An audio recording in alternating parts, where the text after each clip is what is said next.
Hello friends, good morning. मेरा नाम है चित्रकांत सिंह और आज एक और बहुत ही इंटरेस्टिंग वीडियो मैं आपके लिए लेके आया हूँ। और आज का हमारा टॉपिक है बाल गंगाधर तिलक जी के बारे में। ये बहुत ही फेमस पर्सनालिटी रहे हमारे देश के। और आज हम इनके बारे में जानेंगे और पढ़ेंगे और समझेंगे कि इनका क्या रोल रहा, इन्होंने क्या क्या किया अपने लाइफ में, और जो कि एक बहुत मान कंट्रीब्यूशन माना जाता है हमारे देश के इंडियन फ्रीडम मूवमेंट में भी और वैसे भी। चलिए शुरुआत करते हैं। अब जैसे कि आप मेरी अगर मेरे चैनल से जुड़े हुए हैं तो आप देखते होंगे कि हर स्लाइड्स में मैं स्टार्टिंग करता हूँ उनके बेसिक उससे लाइफ से। तो इसमें भी हमारी फर्स्ट स्लाइड जो है वो इनके अर्ली लाइफ के बारे में है, जो बताती है कि इनका जन्म कहाँ पे हुआ था। क्योंकि रीजन बहुत इंपॉर्टेंट होता है और उसी से फिर हम लिंक कर पाते हैं पूरे जर्नी को और पूरे लाइफ लाइफ को। तो इनका जन्म हुआ था 23 जुलाई 1856 में। और प्लेस ऑफ बर्थ था इनका रत्नागिरी, जो कि महाराष्ट्र में है। और इनके फादर का नाम था श्री गंगाधर तिलक। और मदर का नाम था श्रीमती पार्वती बाई। और इनके स्पाउस का नाम था श्रीमती सत्य सत्यभामा बाई तिलक।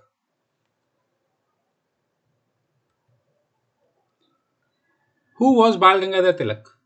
अब बाल गंगाधर तिलक जी कौन थे? तो he was an Indian social reformer and freedom activist.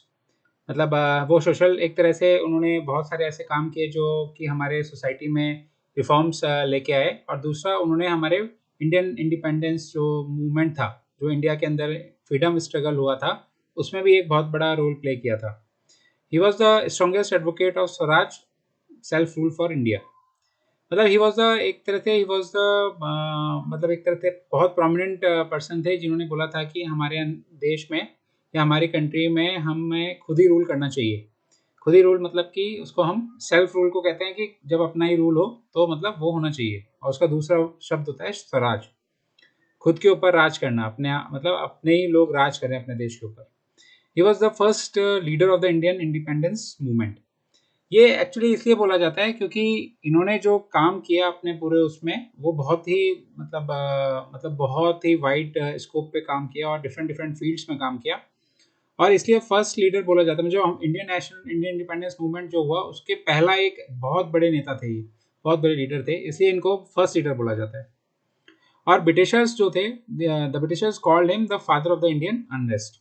मतलब इंडिया एज अ मतलब जो एक तरह से जो नेशन के अंदर जो कॉन्शियसनेस बिल्डअप हुआ, जो लगा लोगों को कि भाई अब तो हमें फाइट करना ही पड़ेगा फ्रीडम के लिए। अब तो बहुत ज़्यादा प्रॉब्लम्स हो गई हैं और इस तरह से हम नहीं मूव कर पाएंगे। और अब तो हमें मतलब फ्रीडम चाहिए ही। तो ब्रिटिशर्स के अकॉर्डिंग इनको बोला जाता था कि ही वॉज द फादर। मतलब इन्होंने ही शुरुआत करी थी वो एक लोगों को समझाने में कि भाई इंडियन जो ये हमारी जो सिचुएशन है वो बहुत ख़राब है और हमें इसके लिए लड़ना ही पड़ेगा। तो he is called as the father of the Indian unrest. और फिफ्थ पॉइंट में he was given the title of Lokmanya. है ना, लोकमान्य का टाइटल दिया गया था इनको। वो उसका मतलब होता है कि भाई सारे लोग जो थे वो उनको एक्सेप्ट करते थे एज देयर लीडर। तो he was accepted by the people as their leader और इनको लोकमान्य का टाइटल दिया गया था। Educational initiatives. अब इनकी जर्नी में हम देखेंगे एजुकेशन के से रिलेटेड चीज़ें देखेंगे, फिर आगे हम पॉलिटिकल लाइफ का भी देखेंगे। तो इस उसमें हम समझते हैं कि भाई इन्होंने एजुकेशन फील्ड में क्या क्या किया। सो ही को founded the new English school for secondary education in 1880 with college friends. मतलब इन्होंने एक न्यू इंग्लिश स्कूल की स्थापना करी थी 1880 में, और अपने कॉलेज के दोस्तों के साथ मिलके। तो उसमें कौन कौन था? उसमें थे गोपाल गणेश अगरकर, महादेव बलाल नाम जोशी एंड विष्णु शास्त्री चिपलुमकर। तो तीन लोगों के साथ मिलके इन्होंने न्यू इंग्लिश स्कूल की स्थापना करी थी 1880 में। फिर सेकंड पॉइंट में the Deccan education society was set up in 1884 to create a new system of education that taught young Indian nationalist ideas through an emphasis on Indian culture. अब 1884 में क्या हुआ? एक और सोसाइटी की स्थापना की गई, द डेक्कन एजुकेशन सोसाइटी की। ठीक है। इसमें इसमें क्या था कि एक ऐसा एजुकेशन सिस्टम बनाना जो कि इंडियंस को बताए नेशनलिस्ट आइडियाज के बारे में, और वो उसमें भी जो इंडियन कल्चर है उसके ऊपर फोकस किया जाए।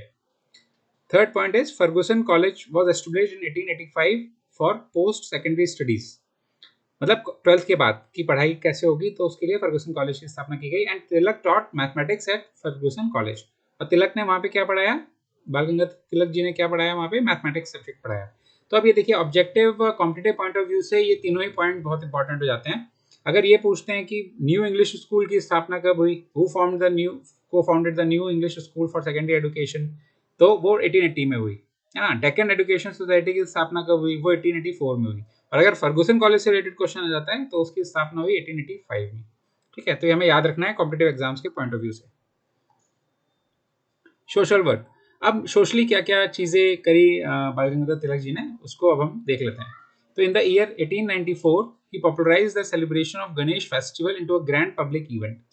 देखिए, गणेश फेस्टिवल क्या था कि सेलिब्रेट तो पहले भी होता था, ऐसा नहीं है कि नहीं होता था, लेकिन 1894 में उन्होंने डिक्लेयर किया कि भाई अब हम इस साल से गणेश फेस्टिवल को एक बहुत ग्रैंड पब्लिक इवेंट की तरह मनाया करेंगे हर साल। तो सार्वजनिक गणेश उत्सव हुआ करेगा और वो कई दिनों तक चला करेगा, है ना। और उसको दूसरा नाम बोलते हैं गणेश चतुर्थी भी कहते हैं उसको।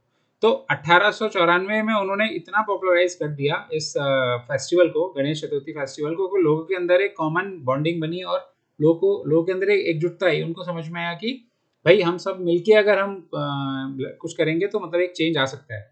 इसी तरह से 1895 में Shri Shivaji fund committee was formed for the celebration of Shiv Jayanti, the birth anniversary of Shivaji, the founder of the Maratha Empire. इसी तरह से 1895 में इन्होंने एक कमेटी का स्थापना की, उसको बोल रहे हैं हम शिवाजी फंड कमेटी। और किस लिए, कि शिव जयंती भी हर साल हम मनाया करेंगे बहुत बड़े लेवल पे। तो ये चीजें हमें दोनों पॉइंट्स याद रखने हैं, है ना। ऑब्जेक्टिव क्वेश्चन पूछा जा सकता है यहाँ से। इससे क्या हुआ कि to build a national spirit, मतलब एक लोगों के अंदर एक राष्ट्रीय अपने देश के लिए भावना एक उत्पन्न हुई। उनको लगा कि भाई मतलब कॉमन लोग भी एक तरह से मूवमेंट से जुड़े और कॉमन लोग, उनको भी समझ में आया कि अब हमें एकजुट होकर लड़ना ही पड़ेगा अंग्रेजों के खिलाफ, है ना। ब्रिटिशर्स के खिलाफ अब हमें लड़ाई करनी ही पड़, मतलब एक साथ आना पड़ेगा और करना पड़ेगा। तो इन दोनों फेस्टिवल्स के माध्यम से एक तरह से लोगों को एक साथ लाने की कोशिश की गई थी।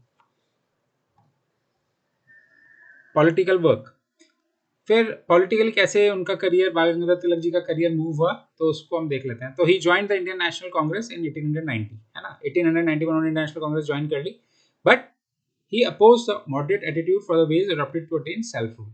अब जो मॉडरेट्स, जो already existing Indian national Congress के जो मेंबर्स थे, तो उनका जो एटीट्यूड था, उनका जो तरीका था, उससे वो सहमत नहीं थे। और उसको उन्होंने अपोज किया कि भाई अगर इस तरह से हम मतलब मॉडरेट्स का तरीका क्या था, लिटिगेशन देना, है ना, पेटिशन देना, मतलब कि मतलब शांति तरीके से वो अपनी बात को मतलब मनवाने की कोशिश करते थे। तो उन्होंने अपोज किया इस चीज़ को, बोला कि इस तरह से अगर हम चलेंगे तो हमें सेल्फ मतलब हमें फ्रीडम नहीं मिल सकती, है ना। तो उन्होंने इस तरह को उसको अपोज किया। फिर स्वदेशी मूवमेंट स्टार्ट किया गया 1905 से 1907 में, है ना। उसमें क्या हुआ, उस जब वो मूवमेंट स्टार्ट हुआ तो उससे क्या हुआ, इंडियन नेशनल कांग्रेस के अंदर दो दो फैक्शन बन गए, एक मॉडरेट्स और एक एक्सट्रीमिस्ट, है ना। और जो बाल गंगाधर तिलक जी थे, उन्होंने मॉडरेट व्यूज को अपोज किया। और मॉडरेट व्यूज किसके थे, उसमें प्रोमिनेंट लीडर थे मॉडरेट्स के गोपाल कृष्ण गोखले। तो उनको उन्होंने अपोज किया कि भाई ये इस तरह से हम इनके व्यूज को सपोर्ट नहीं करते, और हम तो अपने तरीके से करेंगे, नहीं तो इस तरह से तो हमें आज़ादी नहीं मिल पाएगी। और he was supported by fellow Indian nationalist Bipin Chandra Pal in Bengal और लाला लाजपत राय पंजाब के अंदर, है ना। फिर क्या हुआ कि सूरत सेशन जो हुआ कांग्रेस का 1907 में, उसमें पार्टी स्प्लिट हो गई दो पार्ट्स में, एक्सट्रीमिस्ट और मॉडरेट्स में। Formation of all India home rule league, ये बहुत इंपॉर्टेंट है, इसको ध्यान से समझना है और याद रखना है। He founded the all India home rule league in 1916 से 18 तक फॉर्मेशन हुआ। 1916 से में स्टार्ट हुआ विद जीएस खापर्दे और एनी बेसेंट के साथ, ठीक है। और इस होम रूल लीग का मेन मोटिव क्या था कि भाई अब मतलब सेल्फ रूल होना चाहिए हमारा, ठीक है। हम अपने आप रूल करें देश के ऊपर, वो होना चाहिए। And he travelled from village to village for support from farmers and locals to join the movement towards self rule. और वो एक विलेज से दूसरे विलेज ट्रैवल किया उन्होंने, और सपोर्ट मतलब कि भाई लोग ज़्यादा से ज़्यादा जुड़े, फार्मर्स किसान जुड़े और लोकल पीपल जुड़े इस मूवमेंट से, उसके लिए इन्होंने बहुत मूव किया। और इसमें क्या होता है कि स्टार्टिंग में जब मेंबरशिप मतलब जब ये होम रूल की स्टार्ट हुई, तो कुछ 100 लोग जुड़े, मतलब कुछ हंड्रेड्स जुड़े थे लोग। फिर later it went down up to 30,000 32,000 इतने लोग जुड़ गए थे इस मूवमेंट से। And he was influenced by the Russian revolution. उस टाइम पे रशियन रिवॉल्यूशन हुआ था उससे बहुत ज़्यादा ये प्रभावित हुए थे। एंड किन किन एरियाज में, अब ये पॉइंट भी हमें याद रखना है, किन किन एरियाज में ये होम रूल लीग जो थी उसकी स्थापना की गई, तो महाराष्ट्र में की गई, सेंट्रल प्रोविंसेस में की गई, कर्नाटका में की गई और बेरा रीजन में की गई, 4 जगह पे, है ना, अंडर द लीडरशिप ऑफ बाल गंगाधर तिलक जी। पब्लिकेशंस, क्या क्या पब्लिश किया इन्होंने, तो एक इन्होंने पब्लिश किया the Arctic home in the Vedas, है ना, ये कब किया, ये कौन से साल में किया, 1903 में। फिर एक 1915 में इन्होंने ही रोट श्रीमद् भागवत गीता रहस्य, है ना, जब ये प्रिजन में थे, मतलब जब जेल में थे मांडले में, तब इन्होंने ये किताब लिखी श्रीमद् भागवत गीता रहस्य। और इसके अंदर क्या है, इसके किताब के अंदर एनालिसिस है कर्म योगा का, जो भागवत गीता के अंदर कर्म योगा वाला चैप्टर है उसका एनालिसिस इन्होंने इसके अंदर करके लिखा है। तो ये दोनों पब्लिकेशन भी इंपॉर्टेंट है, याद रखने हमें competitive examination point of view से। He gave the famous slogan swaraj is my birthright and I shall have it. ये क्वेश्चन बहुत बार पूछा जा चुका है कॉम्पिटिटिव एग्जाम्स में और आगे भी पूछा जा सकता है, तो ये हमें याद रखना है कि ये स्लोगन किसने दिया था। Swaraj is my birthright, Swaraj मेरी बर्थ, मतलब जब से मैं पैदा हुआ तब से स्वराज मेरा बर्थराइट है और मैं इसको लेकर ही रहूंगा। तो ये दिया था बाल गंगाधर तिलक जी ने, ठीक है। इनके कंट्रीब्यूशन जो इन्होंने किया काम, उसको देखते हुए महात्मा गांधी जी ने बोला था कि he is the maker of the modern India.